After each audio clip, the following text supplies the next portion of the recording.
Alam mo na ba ang balita? Mainit na usapan na yon sa social media ang kapuso actress na si Bea Alonzo matapos mapansin ng ilang marites online ang tila umumbok na tiyan niya sa isang viral video.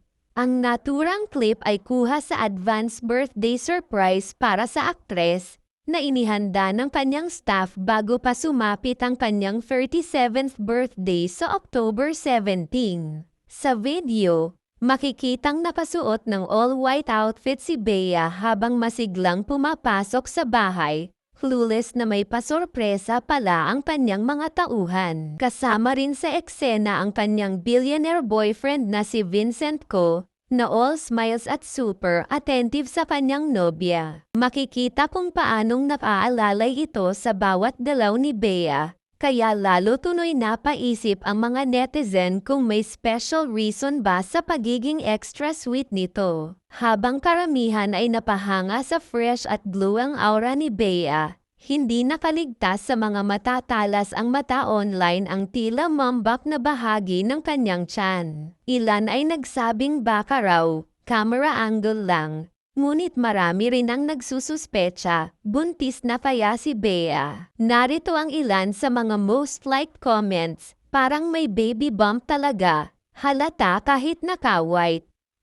Grabe yung glow niya, parang may pregnancy aura. May ilan namang nagbigay pansin sa pagiging magalang ni Bea, nang mapansing hinubad niya muna ang kanyang tsinelas bago pumasok sa bahay, dahilan para sabihing classy at may breeding talaga ang aktres. Sa kabila ng mga espekulasyon, karamihan sa fans ay mas piniling mag-focus sa kung gaano kasaya si Bea sa piling ni Vincent. Marami ang nagsabi na tila ibang-iba ang ngiti at confidence ng aktres na yun kumpara noon. Sabi nga ng isang netizen, ito yung Bea na gusto ko, relaxed, in love, at walang pakialam kahit tumaba man ng konti.